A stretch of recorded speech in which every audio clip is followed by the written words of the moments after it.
الحمد للہ وکفیٰ وسلام علی عبادہ الذین اصطفیٰ اما بعد۔ سورہ عنکبوت قرآن کریم کی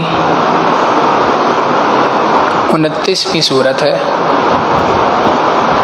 اللہ رب العزت نے اس کی ابتدا میں ایمان والوں کو جھنجھوڑا پہلے رکوع میں، اور یہ بات ارشاد فرمائی کہ احسب الناس ان یترکوا ان یقولوا آمنا وهم لا یفتنون، کیا تم یہ بات سمجھتے ہو کہ تم صرف ایمان لے آئے، تمہارا زبان سے کہہ دینا کہ ہم ایمان لے آئے، اس کے بعد تمہیں آزمایا نہیں جائے گا؟ نہیں، بلکہ تمہیں آزمایا جائے گا بالکل اسی طریقے سے جیسے تم سے پچھلے افراد کو آزمایا گیا تھا۔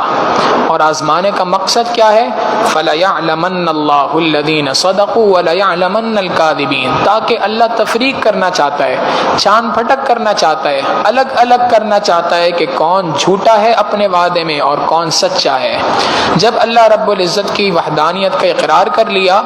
تو تم نے اس بات کا اقرار کیا کہ اے اللہ، آپ ہی ہمارے معبود ہیں، آپ ہی ہمارے مسجود ہیں، آپ ہی ہمارے محبوب ہیں۔ جب اللہ کی ذات محبت کے لائق ہے، اللہ کے سوا کوئی دوسری ذات نہیں ہے محبت کے لائق، تو لہٰذا اب محبت کا تقاضا یہ ہے کہ انسان کو آزمایا جائے، محبت کے اندر سچا بھی ہے کہ نہیں، لہٰذا تم پر آزمائشیں آئیں گی۔ لہٰذا یہ ان آیات کے آنے کے بعد، اترنے کے بعد، صحابہ رضی اللہ تعالیٰ عنہم اجمعین پر بے تحاشا آزمائشیں آئیں۔ ان آزمائشوں میں وہ پورا اترے اور انہوں نے ثابت کر دیے بات کہ ہم نے جو اللہ سے وعدہ کر رکھا تھا وہ وعدہ سچا ہے۔ لہٰذا یہ آزمائش اللہ کی جانب سے ہر دور کے اندر آتی ہے، آج کے اس دور کے اندر بھی ہے۔ اور آج کے دور کی سب سے بڑی آزمائش کیا ہے؟ کہ انسان اپنے ایمان کو حفاظت کے ساتھ، اپنے ایمان کو سنبھال کے رکھے اور ایمان کی سلامتی کے ساتھ اس دنیا سے رخصت ہو جائے۔ یہ آج کے دور کا سب سے بڑا مجاہدہ ہے۔ نبی علیہ الصلوۃ والسلام نے ارشاد فرمایا کہ قرب قیامت کے وقت پر ایک شخص صبح کو اٹھے گا مومن ہوگا، شام کو اپنے بستر پہ جائے گا تو کفر میں ہوگا، اس لیے کہ ایمان کا دل سے چلے جانا یہ اتنی زیادہ آسان چیز ہو جائے گی۔ ہم اور آپ اس دور سے گزر رہے ہیں، اور آج کے اس دور کا سب سے بڑا مجاہدہ یہی ہے کہ انسان اپنے ایمان کی حفاظت کرے۔ اس ایمان کی حفاظت کے لیے نیک لوگوں کی صحبت کو بھی اختیار کرنا چاہیے، قرآن کریم کے ساتھ بھی مضبوط تعلق قائم کرنا چاہیے، اور اللہ رب العزت کی بارگاہ میں بار بار دعا مانگنی چاہیے، اے اللہ ہمارے ایمان کی حفاظت فرما، ہماری آئندہ آنے والے نسلوں کی ایمان کی حفاظت فرما۔ پھر اسی رکوع میں اللہ رب العزت نے والدین کے ساتھ حسن سلوک کرنے کا حکم دیا، اور ایک اصول بتا دیا کہ اگر کبھی والدین تمہیں اس بات کا حکم دیں، ایسی کوئی کام کا حکم دیں کہ جو ہم نے تم سے نہ کہا ہو، یعنی اللہ رب العزت کے حکموں کے خلاف کسی کام کے کرنے کا والدین حکم دیں تو فلا تطعہما، ان کی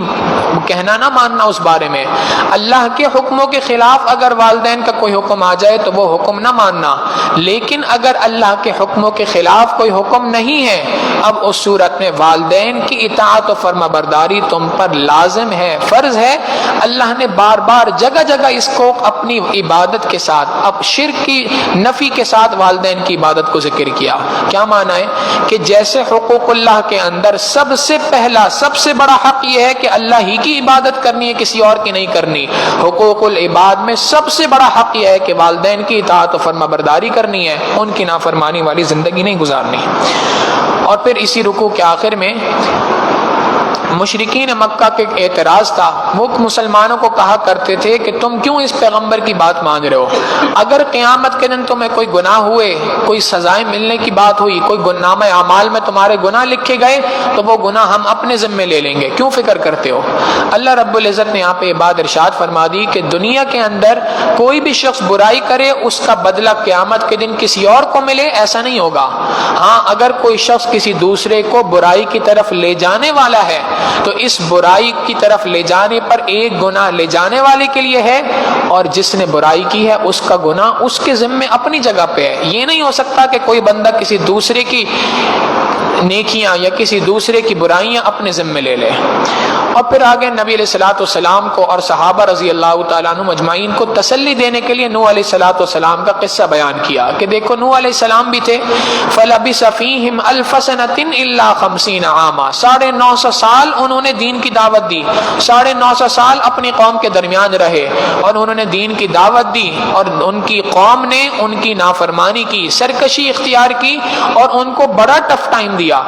اللہ رب العزت نے ان کو جس طریقے سے آزمایا تھا، تو اے میرے محبوب صلی اللہ علیہ وسلم آپ بھی دنیا کے اندر نبی ہیں، آپ کی قوم بھی آپ کے ساتھ ایسی ہی زیادتی کر رہی ہے، آپ پر بھی وہی حالات آ رہے ہیں، آپ بھی وہی کام کیجئے تو نوح علیہ السلام نے کیا تھا، آپ بھی صبر اختیار کیجئے، اللہ رب العزت کی جانب سے آپ کے لیے بہترین بدلہ ہے۔ رکوع نمبر 3 میں اللہ رب العزت نے اسی کے ساتھ ہی حضرت لوط علیہ السلام کی قوم کا تذکرہ بھی کیا کہ یہ وہ قوم تھی جس کو اللہ رب العزت نے ان کے درمیان میں حضرت لوط علیہ السلام کو بھیجا تھا، اور انہوں نے بھی اللہ رب العزت کی نافرمانی والی زندگی اختیار کی، اللہ رب العزت کی جانب سے ان پر بھی سزا آئی۔ پھر اس کے بعد رکوع نمبر 4 کے اندر اللہ تعالیٰ نے حضرت ابراہیم علیہ السلام کا تذکرہ کیا کہ ابراہیم علیہ السلام کے پاس 2 فرشتے آئے، انہوں نے آ کر ان کے بیٹے اسحاق علیہ السلام کی ولادت کی خوشخبری دی، اور ساتھ میں یہ بات بھی بتائی کہ ہمیں اللہ رب العزت نے بھیجا ہے قوم لوط کے پاس، ہم وہاں جا رہے ہیں اور وہاں پر جا کر اس قوم کو تباہ کریں گے، اس قوم کے اندر سے لوط علیہ السلام کو ہم بچا لیں گے اور ان کے ساتھ کچھ افراد جو ان پر ایمان لائے ان کو بچائیں گے۔ لوط علیہ السلام کی بیوی بھی چونکہ ان پہ ایمان نہیں لائی، لہٰذا وہ بھی سزا کے مستحق ہے، وہ بھی اس عذاب میں شامل ہوگی۔ پتہ چل گیا کہ کوئی بھی شخص یہ بات نہیں کہہ سکتا کہ میں فلاں اللہ والا، فلاں بزرگ، فلاں عالم کے خاندان سے ہوں، فلاں نبی کے خاندان سے ہوں، فلاں شخصیت کے ساتھ میرا تعلق ہے، لہٰذا اس وجہ سے میں جہنم سے بچ کے جنت میں چلا جاؤں گا، نہیں، بلکہ ہر شخص جنت کے اندر جائے گا تو اپنی نیک اعمال کی بنیاد پہ جائے گا، ہر شخص پر اللہ کی رحمت متوجہ ہوگی اس کے نیک اعمال کی بنیاد کے اوپر۔ اللہ رب العزت نے رکوع نمبر 4 کے آخر میں یہ بات ارشاد فرمائی کہ بے تحاشا قومیں آئیں، ہم نے ان کو ان کی سزاؤں پر، ان کے گناہوں پر ان کو سزا دی، اور بعض وہ تھی جن کو ہم نے سمندر کے اندر ڈبو دیا، بعض وہ تھی جن کے اوپر آسمان سے پتھر نازل ہو گئے، بعض وہ تھی جن کو ہم نے زمین کے اندر دھسا دیا، یہ اللہ رب العزت کی جانب سے عذاب تھے۔ یہ سارے کے سارے عذاب دے کر اللہ رب العزت ظالم نہیں تھا، بلکہ ان لوگوں نے اپنی جانوں پر خود ظلم کیا ہے کہ اللہ کی ذات کے اوپر ایمان نہیں لے کے آئے۔ اور اسی رکوع کے آخر میں اللہ رب العزت نے ایک مثال بیان کی کہ جیسے ایک مکڑی کا جالا ہوتا ہے، کھوکھلا ہوتا ہے، بڑا بے بنیاد ہوتا ہے، جو کوئی شخص بھی اس کو توڑنا چاہے بڑی آسانی سے توڑ سکتا ہے، بڑا کمزور ترین جال جو دنیا کے اندر مختلف جانور بچھاتے ہیں بناتے ہیں، ان میں سب سے کمزور ترین ان اوہن البیوت لبیت العنکبوت، سب سے کمزور ترین جال مکڑی کا جالا ہوا کرتا ہے۔ اللہ رب العزت فرماتے ہیں کہ جو کوئی شخص بھی اللہ کو چھوڑ کر دوسرے کسی معبود کے اوپر اپنے باطل عقیدوں کو رکھ رہا ہے، باطل عقیدوں کی بنیاد، اپنے مذہب کی بنیاد کسی دوسرے معبود کے اوپر رکھ رہا ہے، وہ ایسے ہی ہے جیسے مکڑی کے جالے پر بھروسہ کر رہا ہے۔ لہٰذا نبی علیہ السلام کو یہ بات ارشاد فرمائی کہ آپ ان کی پرواہ نہ کریں، اور بلکہ آپ یہ کام کریں کہ اتل ما اوحی الیک من الکتاب، اللہ رب العزت کی جانب سے نازل کی گئی اس کتاب کی تلاوت کرتے رہیں اور نماز کو قائم کریں۔ بے شک نماز کا قائم کرنا انسان کو فحش گفتگو سے اور برے کاموں سے روکتا ہے۔ اور آگے فرمایا وَلَا ذِكْرُ اللَّهِ اکبر، اللہ کا ذکر تو بہت بڑی نعمت ہے، بہت بڑی چیز ہے، ہر بندے کو حاصل نہیں ہوتی۔ جو کوئی شخص بھی اللہ رب العزت سے مانگتا ہے یہ نعمت، اللہ اس کو یہ نعمت عطا فرما دیتے ہیں۔ لہٰذا اللہ کا ذکر کیجئے، اور اگر آپ کے پاس اہل کتاب آئیں اور آپ سے جھگڑا کرنے لگیں، بحث مباحثہ کرنے لگیں، تو بحث مباحثے میں نہ پڑیے گا۔ ہاں، اگر کوئی شخص سمجھنا چاہتا ہے تو اچھے انداز میں اس کو اس بات کو سمجھا دیجئے۔ اور 5ویں اس کے بعد 6 رکوع کے اندر اللہ رب العزت نے یہ بات ارشاد فرمائی کہ یہ اہل مکہ یہ بات کہتے ہیں کہ وہ عذاب جس سے تم ہمیں ڈراتے ہو جلدی لے آؤ، کیوں جلدی نہیں آتا ہمارے اوپر؟ ہم تو اس عذاب کا انتظار کر رہے ہیں، آج لے آؤ، کل لے آؤ، پرسوں لے آؤ، ہم انتظار کر رہے ہیں۔ اللہ رب العزت فرماتے ہیں کہ جب وقت مقررہ اللہ کی جانب سے ہو جائے گا تب وہ عذاب ان کے اوپر آئے گا، اور اتنی اچانک سے آئے گا کہ ان کو اس کا پتہ بھی نہیں چلے گا۔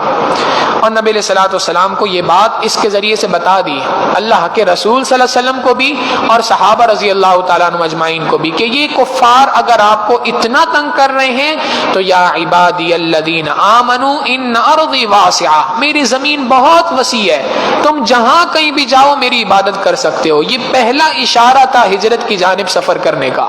اللہ رب العزت کی جانب سے پہلا اشارہ تھا کہ اب آپ کے لیے ہجرت کا وقت آنے والا ہے، ہجرت کا حکم آنے والا ہے، لہٰذا آپ ہجرت کیجئے۔ اور اس کے بعد رکو نمبر 7 میں اللہ رب العزت نے دنیا کی حقیقت بیان کی کہ دنیا کی زندگی تو ایسی ہے جیسے ایک تھوڑی دیر کا کھیل و تماشا ہوتا ہے۔ کھیل تماشا ہے، کوئی کھیل بندہ کھیل رہا ہو، زیادہ دیر نہیں کھیلا جاتا، تھوڑی دیر کھیلا جاتا ہے، اور تھوڑی دیر کھیلنے کے بعد ہوتا یہ ہے کہ جتنی دیر کھیلا اتنی دیر اس کے مزے تھے، جب وہ کھیل ختم ہو گیا مزے بھی ختم ہو گئے۔ اللہ رب العزت یہی بات فرما رہے ہیں کہ دیکھو دنیا کی زندگی بھی ایسی ہے، تم جتنی دیر مزے اڑانا چاہو اڑا لو اس دنیا کے اندر، وَإِنَّ الدَّارَ الْآخِرَةَ لَهِيَ الْحَيَوَانُ، اس کے بعد تو آخرت کی ہمیشہ ہمیشہ کی زندگی آنی ہے، اس کی بھلا کوئی تیاری کر رکھی ہے تم نے؟ تم دنیا کی 60-70 سال کی زندگی کے لیے اتنی بھاگ دوڑ صبح سے شام تک کرتے ہو، صبح سے لے کے رات تک تمہاری محنت یہی ہوتی ہے، ابتدائی 30-35 سال اس محنت میں گزر جاتے ہیں کہ اگلے 15-20 سال آسانی سے اچھے طریقے سے گزر جائیں۔ تو جس دنیا کی 15-20 سال 25 سال کی زندگی کو اچھا گزارنے کے لیے تم نے اتنی محنت کی ہے، سوال یہ ہے کہ ہمیشہ ہمیشہ کی زندگی کے لیے کیا محنت کی ہے، اس کے لیے کیا اپنے آپ کو تیار کر رکھا ہے، ذرا اس بارے میں سوچو۔ اور اس کے بعد قریش مکہ کو یہ بات بتائی کہ دیکھو اللہ کا تم پر احسان ہے، اللہ رب العزت نے حرمین کو تمہارے لیے، مسجد حرام کو اور اس کے اطراف کو، مکہ مکرمہ کو تمہارے لیے امن کا گہوارہ بنا دیا، ورنہ اس کے اطراف کی جگہوں کے اوپر وَيُتَخَطَّفُ النَّاسُ مِنْ حَوْلِهِمْ، ارد گرد سے تو لوگوں کو اچک لیا جاتا ہے، لوگ اغوا ہو جاتے ہیں، مال دولت جان کوئی چیز بھی محفوظ نہیں ہے۔ یہ اللہ کا احسان ہے کہ اللہ نے تمہارے اس شہر کو امن کا گہوارہ بنایا۔ اس اللہ کے اس احسان پر شکر یہ ہے کہ تم اللہ رب العزت کی اطاعت و فرما برداری والی زندگی گزارو۔ اگلی سورت سورہ روم ہے، اس کے اندر اللہ رب العزت نے ایمان والوں کو اس بات کی خوشخبری عطا فرمائی کہ اللہ رب العزت رومیوں کو ان قریب غالب کر دے گا۔ یہ رومی وہ تھے جو اہل کتاب تھے، اور مسلمان یہ بات چاہتے تھے کہ چونکہ اہل کتاب سے بہرحال ہمارا ایک رشتہ تو ہے، اور وہ یہ ہے کہ یہ بھی اللہ پر ایمان رکھتے ہیں، ہم بھی اللہ ہی پر ایمان رکھتے ہیں، تو ایک بہرحال ان سے رشتہ ہے، اور اس کے مقابلے میں جو دوسری افواج ہیں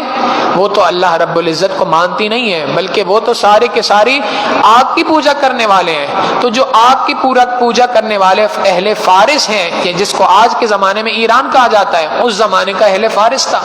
تو یہ جو اہل فارس ہیں، فارس میں رہنے والے افراد ہیں، یہ تو آگ کی پوجا کرتے ہیں، ان کے مقابلے میں رومیوں کو فتح ہونی چاہیے کیونکہ ہمارا دل ان سے زیادہ قریب ہے۔ اللہ رب العزت نے خوشخبری سنا دی کہ ان قریب رومی جو ہے وہ اہل فارس کے اوپر فتح حاصل کر لیں گے۔ اب جب یہ خوشخبری سنائی تو مسلمانوں کا بڑا مذاق اڑایا گیا، یہ کیسے ہو سکتا ہے؟ تو یہ جو مذاق اڑایا گیا، اللہ رب العزت نے یہاں پر یہ بات ارشاد فرما دی، للہ الامر من بعد غلبہم سیغلبون فی بضع سنین، کچھ عرصے کے بعد چند سالوں کے اندر یہ دوبارہ سے غالب آ جائیں گے، اور اس لیے کہ ویومئذ یفرح المؤمنون بنصر اللہ، ایک دن وہ بھی آئے گا کہ ایمان والے خوش ہوں گے اللہ رب العزت کی مدد سے۔ اللہ جس کی چاہیں جب چاہیں مدد فرما سکتے ہیں، اور اللہ رب العزت فرماتے ہیں وعد اللہ، یہ اللہ نے وعدہ اپنے ذمے لے رکھا ہے، اور اللہ اپنے وعدے کی خلاف ورزی نہیں کرتا۔ رکوع نمبر 2 میں اللہ رب العزت نے پھر دوبارہ اپنی نشانیوں کو ذکر کیا۔ اللہ ہی وہ ذات ہے جو زندوں کو مارتا ہے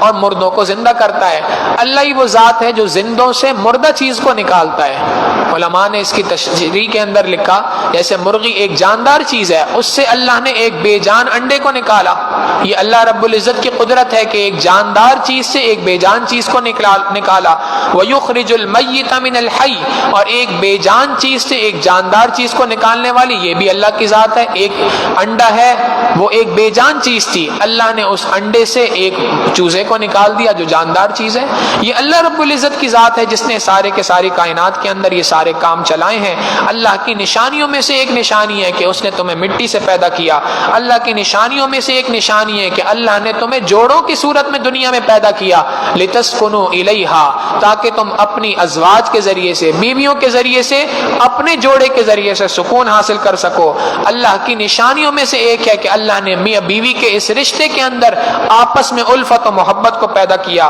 اللہ کی نشانیوں میں سے ایک ہے کہ اس نے آسمان و زمین کو بنایا, دن اور رات کے نظام کو چلایا. اللہ کی نشانیوں میں سے ایک ہے کہ اللہ رب العزت کے حکم سے تم اس زمین کے اندر اپنے رزق کو تلاش کرتے ہو. اللہ رب العزت کی نشانیوں میں سے ایک نشانی ہے کہ وہ پروردگار اندھیری رات میں جس وقت پہ سخت بارش ہو رہی ہو, تمہیں راستہ سمجھ میں نہ آ رہا ہو, بجلی کے کڑکے کے ذریعے سے تمہاری راستوں کے اندر رہنمائی کرتا ہے. یہ اللہ ہی کی ذات ہے جس نے آسمان و زمین کو قائم رکھا ہوا ہے اپنی جگہ پر. یہ اللہ ہی کی ذات ہے, لہٰذا اسی کی طرف رجوع کرو, اسی پروردگار کو اپنا معبود مانو. اور آگے اللہ رب العزت نے اگلے رکوع نمبر 4 میں ایمان والوں سے شکوہ کیا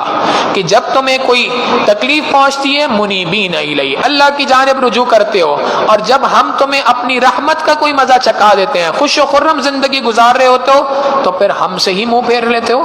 ہم سے ہی دور چلے جاتے ہو. یہ کیسی ناانصافی والی زندگی تم گزار رہے ہو. رکوع نمبر 5 کی ابتدا میں اللہ رب العزت نے یہ بات ارشاد فرمائی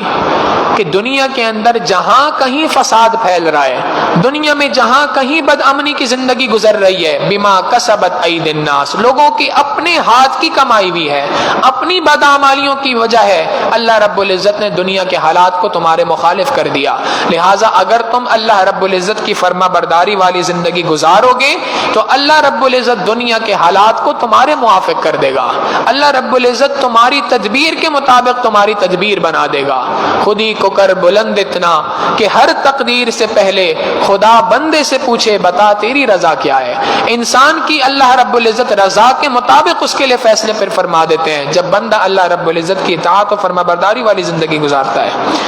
رکوع نمبر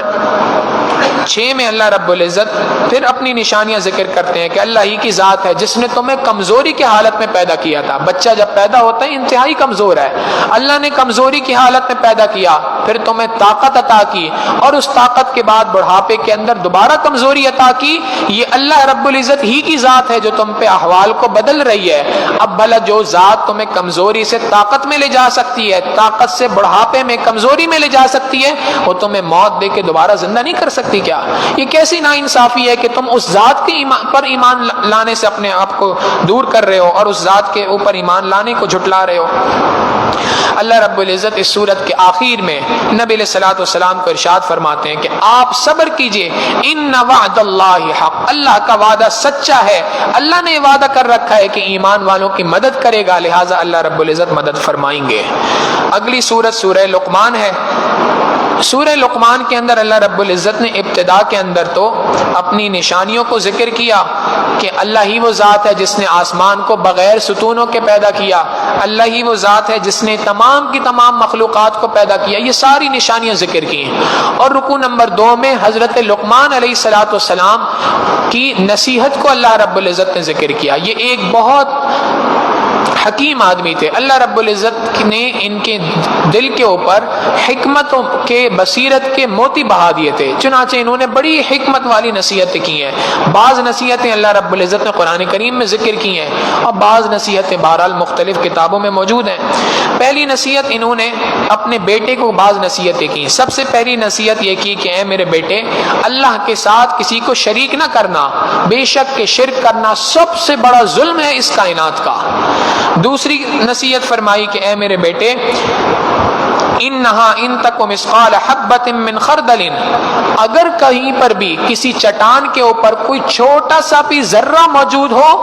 اللہ رب العزت اس ذات پہ قادر ہے کہ اس چھوٹے سے ذرے کو وہاں سے اٹھا لے. اللہ رب العزت کی قدرت سے باہر نہیں ہے وہ چھوٹا سا ذرہ. اس کو ہم سمجھنے کے لیے یوں کہہ سکتے ہیں کہ کالی رات ہو,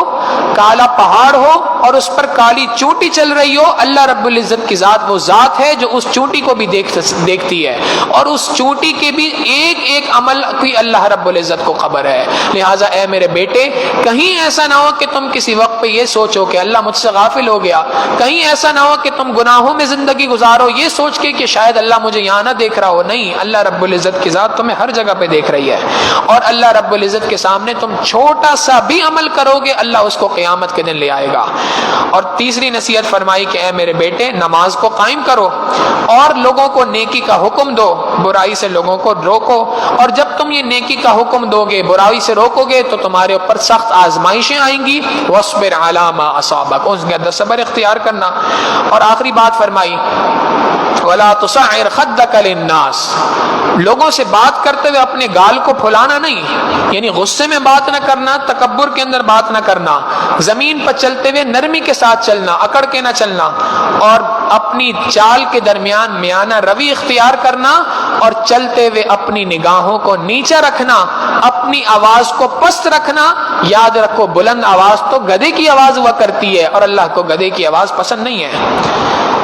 پھر رکوع نمبر 3 میں اللہ رب العزت نے 3 میں اور 4 میں اپنی نشانیوں کو پھر دوبارہ سے ذکر کیا کہ یہ ساری کی ساری نشانیاں اللہ رب العزت کی ہیں. ان نشانیوں میں غور و فکر کرو, تمہیں اللہ رب العزت کی ذات پتہ چل جائے گی. اور آخر میں یہ بات ارشاد فرمائی کہ 5 چیزیں وہ ہیں جس کا علم اللہ ہی کی ذات کو ہے, کسی اور کو نہیں. پہلی بات, قیامت کب آئے گی, اللہ ہی کے علم میں ہے. دوسری بات, آسمان سے بارش کب برسے گی, اللہ ہی کے علم میں ہے. تیسری بات کہ ماں کے رحم کے اندر جو اولاد ہے وہ کیا ہے, یہ اللہ ہی کو معلوم ہے, کسی کو نہیں معلوم. کوئی شخص کل کیا چیز کمائے گا, کیا نیک اعمال کرے گا, کیا اللہ رب العزت کی جانب سے اس کو رزق ملے گا, یہ اللہ ہی کو معلوم ہے, کسی اور کو نہیں ہے. اور کون سا شخص کس زمین پر اس کی موت آئے گی, زمین کے کس ٹکڑے کے اوپر آئے گی, یہ بھی اللہ ہی کی ذات کو پتہ ہے, اللہ کے سوا کسی کو نہیں معلوم. جو ذات اتنی عالم الغیب ہے, اصول تو یہ ہے کہ اس کی فرما برداری کی جائے, اس کے سامنے اپنی پیشانی کو ٹیکا جائے.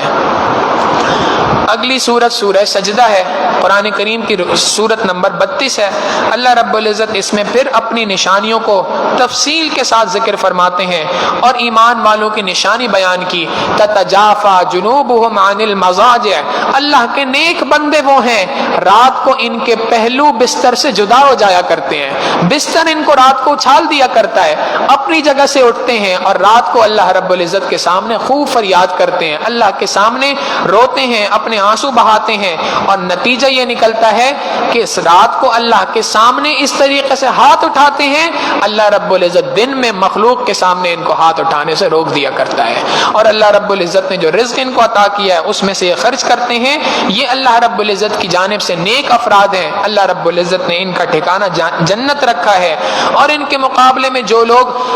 اللہ پر ایمان نہیں رکھتے ان کے لیے اللہ رب العزت کی جانب سے جہنم کا فیصلہ ہے. اور اسی سورت کے رکوع نمبر 3 میں اللہ رب العزت نے موسیٰ علیہ السلام کا مختصر سا تذکرہ کر کے بات بتا دی کہ موسیٰ علیہ السلام کی قوم ان پہ ایمان نہیں لائی تھی تو اللہ کی جانب سے ان پہ پکڑ آئی تھی, لہٰذا تم اپنے آپ کو اس پکڑ سے بچاؤ. اگلی سورت ہے سورہ احزاب. اس سورت کے اندر اللہ رب العزت نے بڑے اہم واقعات, بہت اہم احکامات کو ذکر کیا. سب سے پہلے تو ایک اصول بیان کر دیا کہ جو تمہاری حقیقی اولاد ہے وہ اس کو تو تم اپنی سے نسبت کرتے ہوئے پکارو گے, کہ جو تمہارا بیٹا ہے اس کو تم اپنی جانب نسبت کرو گے. مثال کے طور پہ میں اگر نام لوں گا تو رضوان ابن سعادت اللہ, کیونکہ نسبت ہے ان کے ساتھ, حقیقی بیٹا ہوں, لہٰذا اس نسبت کے ساتھ نام پکارنا درست ہے. البتہ ایک کسی شخص کو, کسی بچے کو اگر تم ایڈاپٹ کر لو, اپنے پاس رکھ لو, جو تمہارا نسبی بیٹا نہیں ہے, اس کی نسبت اپنی جانب کرنا یہ تمہارے لیے جائز نہیں ہے. چنانچہ عربوں کے ہاں یہ دستور تھا، کسی بھی بچے کو اگر اپنا منہ بولا بیٹا بنا لیا کرتے تھے تو اس کو حقیقی بیٹے کی طرح اپنے نسب کے ساتھ جوڑا کرتے تھے، اور پھر وراثت میں بھی اسی طریقے سے سارے احکامات مرتب کرتے تھے۔ شریعت نے حکم دے دیا نہیں، منہ بولے بیٹے کا نہ وراثت کے اندر کوئی حق ہے، نہ اس کو تم اپنی جانب نسبت کر سکتے ہو کہ یہ میرا بیٹا ہے، اپنے نسب کی اس کی جانب نسبت نہیں کر سکتے۔ دوسرے رکوع کے اندر، رکوع نمبر 2 اور 3 میں اللہ رب العزت نے غزوہ احزاب کا ذکر کیا۔ یہ غزوہ احزاب کو غزوہ خندق بھی کہتے ہیں۔ مسلمانوں کی تعداد بہت تھوڑی تھی اور اس کے مقابلے میں کفار کی تعداد بہت زیادہ تھی، اور اس وقت پر مسلمانوں نے حضرت سلمان فارسی رضی اللہ تعالیٰ عنہ کے مشورے سے مدینہ طیبہ کے تینوں اطراف کے اندر خندق کھودی تھی کہ تاکہ کفار جو اس وقت پر سارے کے سارے قبیلے مکہ مکرمہ اور اس کے اطراف طائف وغیرہ، یہ تمام اطراف میں جتنے قبیلے تھے سب کے سب ایک ساتھ مل کر مسلمانوں پہ حملہ کرنے کے لیے آئے تھے۔ ہم یوں کہہ سکتے ہیں کہ اس زمانے کی ساری نیٹو افواج جو تھی وہ ساری کی ساری جمع ہو گئی تھی مسلمانوں پر حملہ کرنے کے لیے۔ سخت ترین مرحلہ تھا، مسلمانوں کی تعداد بھی تھوڑی تھی، کفار کی تعداد اس کے مقابلے میں بہت زیادہ تھی۔ اللہ رب العزت فرماتے ہیں وقت ایسا تھا وَإِذْ زَاغَتِ الْأَبْصَارُ، تمہاری آنکھیں پھٹی کی پھٹی رہ گئی تھیں، وَبَلَغَتِ الْقُلُوبُ الْحَنَاجِرَ، تمہارے کلیجے منہ کو آ رہے تھے، وَتَظُنُّونَ بِاللَّهِ الظُّنُونَ، تم اللہ کے بارے میں طرح طرح کے گمان کر رہے تھے۔ هُنَالِكَ ابْتُلِيَ الْمُؤْمِنُونَ، یہ وہ وقت تھا جس وقت پہ اللہ نے ایمان والوں کو آزمایا۔ وَزُلْزِلُوا زِلْزَالًا شَدِيدًا، اچھے طریقے سے ایمان والوں کو جھنجھوڑ کے رکھ دیا۔ کیوں کیا؟ اس لیے کہ اللہ رب العزت اس بات کو پہچاننا چاہتے تھے کہ کون ان میں سے اپنے وعدے کا سچا ہے اور کون جھوٹا ہے، لہذا جو اللہ کے وعدے پر یقین رکھتے تھے انہوں نے تو یہی بات کہی کہ هذا ما وعدنا اللہ ورسولہ وصدق اللہ ورسولہ، اللہ اور اس کے رسول نے ہم سے جو وعدہ کر رکھا تھا وہ یہی تو ہے، لہذا اللہ اور اس کے رسول کا وعدہ سچا ہے، لہذا انہوں نے اللہ کے حکم کی جانب قدم بڑھایا، اور جو منافق تھے اپنے وعدے میں جھوٹے تھے انہوں نے پیٹ دکھائی اور وہاں سے چلے گئے۔ اللہ رب العزت فرماتے ہیں وَرَدَّ اللَّهُ الَّذِينَ كَفَرُوا بِغَيْظِهِمْ لَمْ يَنَالُوا خَيْرًا، اللہ نے کفار کو ان کے غیظ و غضب کے ساتھ لوٹا دیا واپس، ان کے پلے کچھ بھی نہیں آیا، اور اس کے مقابلے میں اللہ نے ایمان والوں کی مدد فرمائی، ایمان والوں کو نصرت عطا فرمائی۔ کیوں؟ اس لیے کہ وَكَانَ حَقًّا عَلَيْنَا نَصْرُ الْمُؤْمِنِينَ، اللہ رب العزت نے اپنے ذمے لے رکھا ہے ایمان والوں کی مدد کرنا۔ آگے اللہ رب العزت نے معاشرتی چند احکامات کو ذکر کیا۔ سب سے پہلی بات تو یہ بات ارشاد فرما دی، نبی علیہ الصلوۃ والسلام کی ازواج میں سے بعض کے ذہنوں میں یہ بات آئی کہ اب تو چونکہ فتوحات ہو رہی ہیں، مال غنیمت مل رہا ہے، تو کیا ہمیں بھی کچھ مال و دولت زیادہ مل جائے، ہم بھی دنیا کے اندر تھوڑی عیش و عشرت والی زندگی گزار لیں۔ اللہ رب العزت کی جانب سے حکم آ گیا کہ اے نبی علیہ الصلوۃ والسلام کی بیویوں، اگر تم دنیا کی زیب و زینت چاہتی ہو تو نبی سے جدا ہو جاؤ، اور اگر اللہ اور اس کے رسول صلی اللہ علیہ وسلم کو چاہتی ہو تو پھر یاد رکھو فإن اللہ أعد للمحسنات منکن اجرا عظیما، اللہ نے تمہارے لیے بہترین اجر تیار کر رکھا ہے، اور یاد رکھو تم عام عورتوں کی طرح نہیں ہو، لستن کاحد من النساء، تم عام عورتوں کی طرح نہیں ہو، اللہ نے تمہیں اپنے محبوب صلی اللہ علیہ وسلم کی ازواج کے طور پہ چن لیا، امت کے لیے تمہیں ماں کے طور پہ درجہ دیا، اور آگے ایمان والی عورتوں کو یہ بات ارشاد فرما دی، نبی علیہ الصلوۃ والسلام کی ازواج کو کہہ کر خطاب ساری کی ساری امت کو ہے، اور یہ بات ارشاد فرمائی کہ اے نبی علیہ الصلوۃ والسلام کی بیویوں، اپنی بات چیت کے اندر جب تم کسی نامحرم سے گفتگو کر رہی ہو فلا تخضعن بالقول، اپنی بات چیت کے اندر لوچ پیدا نہ کرنا، اپنی بات چیت کے اندر لچک پیدا نہ کرنا، بلکہ سپاٹ لہجے میں بات کرنا۔ کیوں؟ اس لیے کہ اگر تم اپنی گفتگو میں نرمی اختیار کرو گی تو جس کسی شخص کے دل کے اندر روگ ہے، بیماری ہے، وہ اس سے طمع کرے گا، لالچ کرے گا، اور تم سے آگے جا کر بات کو آگے بڑھانے کی کوشش کرے گا۔ نبی علیہ الصلوۃ والسلام کی بیویوں کو حکم دے دیا، ازواج مطہرات کو حکم دے دیا، وہ افراد کے جو اس امت کی پاکیزہ ترین ہستیاں تھیں ان کو یہ حکم ہے، آج کے اس دور کی خواتین کو یہ حکم کیوں نہیں ہوگا؟ لہٰذا یہ حکم آج کی عورتوں کے لیے بھی ہے۔ اللہ رب العزت اس کے آگے ایک اور حکم ارشاد فرماتے ہیں کہ جب کبھی اللہ اور اس کے رسول صلی اللہ علیہ وسلم تمہیں کسی بات کا حکم دے دیں تو اس کے مقابلے میں اپنی سوچ کو آگے نہ کرنا، بلکہ اللہ اور اس کے رسول صلی اللہ علیہ وسلم کے احکامات پہ عمل کرنا۔ اور آگے اللہ رب العزت نے نبی علیہ الصلوۃ والسلام کی ختم نبوت کے اوپر مہر لگائی کہ اللہ کے محبوب صلی اللہ علیہ وسلم اللہ کے رسول ہیں وخاتم النبیین، اور آخری نبی ہیں۔ نبی علیہ الصلوۃ والسلام کے بعد دنیا میں کوئی نیا نبی پیدا نہیں ہوگا۔ عیسیٰ علیہ الصلوۃ والسلام آئیں گے، وہ پیدا نہیں ہوں گے بلکہ آسمان دنیا سے ان کا نزول ہوگا۔ اللہ کے رسول صلی اللہ علیہ وسلم کے بعد کوئی نیا نبی پیدا نہیں ہو سکتا۔ آگے اللہ رب العزت نے رکوع نمبر 6 کے اندر نبی علیہ الصلوۃ والسلام کو یہ بات ارشاد فرمائی کہ آپ کے لیے اللہ رب العزت نے اس بات کی اجازت دے رکھی ہے، آپ اپنی ازواج میں سے اگر کسی سے نکاح ختم کرنا چاہیں تو کر سکتے ہیں، لیکن نبی علیہ الصلوۃ والسلام نے اس حکم پر کبھی عمل نہیں کیا۔ اور پھر اس کے بعد ایک اور معاشرتی حکم دیا، ایمان والوں کو یہ بات بتا دی کہ جب تم کبھی کسی کے گھر پہ جاؤ دعوت کے لیے، فَإِذَا طَعِمْتُمْ، جب تم کھانا کھا چکے ہو، فَانْتَشِرُوا، اب وہاں سے نکلو، دیر نہ کرو، وہاں پر بیٹھ کر گپیں لگانے کے اندر نہ بیٹھ جاؤ کہ کہیں تمہارے وہاں پر بیٹھ کر گفتگو کرنے سے میزبان تنگ ہو کہ پتہ نہیں کب جائے گا۔ علماء نے لکھا اگر کسی شخص کے گھر پہ آپ کو یقین ہے کہ آپ کے بیٹھنے سے اس کے دلی اعتبار سے دلجوئی ہوگی، وہاں پر تو بیٹھا جا سکتا ہے، ورنہ عام حالات کے اندر حکم یہی ہے کہ اگر تمہیں کھانے کے لیے بلایا جائے تو جاؤ، کھانا کھاؤ اور فوراً وہاں سے رخصت ہو۔ اور آگے ارشاد فرمایا کہ اے امت محمدیہ کی عورتوں، وَإِذَا سَأَلْتُمُوهُنَّ مَتَاعًا، جب تمہیں کسی نامحرم سے کوئی چیز لینے اور دینے کی ضرورت پیش آ جائے، فَاسْأَلُوهُنَّ مِنْ وَرَاءِ حِجَاب، پردے کے پیچھے سے نامحرموں سے کوئی چیز لینا اور دینا۔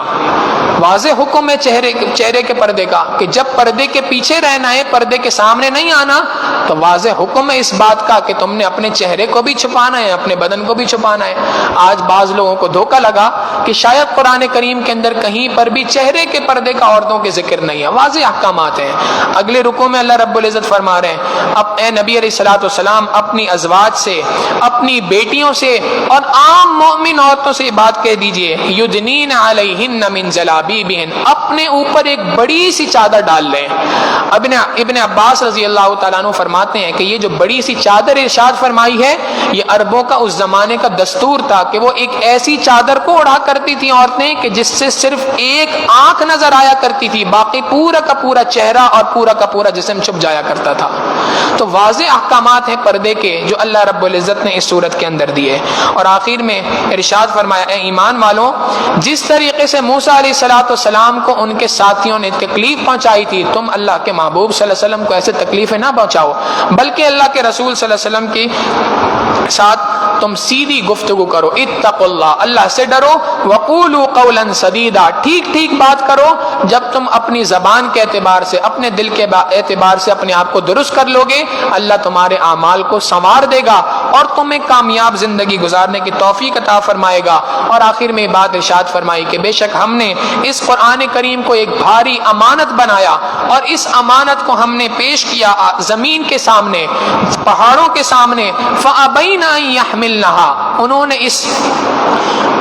بار امانت کو اٹھانے سے انکار کر دیا۔ وَحَمَلَهَا الْإِنسَانُ، اللہ رب العزت نے اس بار امانت کو، اس قرآن کریم کو اٹھانے کا شرف انسانوں کو عطا کیا۔ یہ اللہ رب العزت کی جانب سے بہت بڑا شرف ہے جو انسانوں کو عطا کیا۔ لہٰذا اے انسانوں، جب تمہیں ہم نے اتنی بڑی نعمت عطا کر دی ہے، اب اس نعمت کی قدردانی کرو، قرآن کریم کے ساتھ اپنے تعلق کو مضبوط کرو، قرآن کریم کے احکامات پہ عمل کرو۔ تم دیکھو اللہ رب العزت تمہیں دنیا اور آخرت دونوں کی کامیابی عطا فرمائیں گے۔ اللہ رب العزت ہمیں قرآن کریم کے ساتھ سچا عشق نصیب فرمائے۔ وآخر دعوانا ان الحمد للہ رب العالمین۔ سبحان ربی العلی الوہاب، اللہم صلی علی سیدنا محمد وعلی آل سیدنا محمد وبارک وسلم۔ ربنا ظلمنا انفسنا وان لم تغفر لنا وترحمنا لنکونن من الخاسرین۔ وصلی اللہ تعالی علی حبیبہ سیدنا محمد وآلہ واصحابہ اجمعین برحمتک یا ارحم الراحمین۔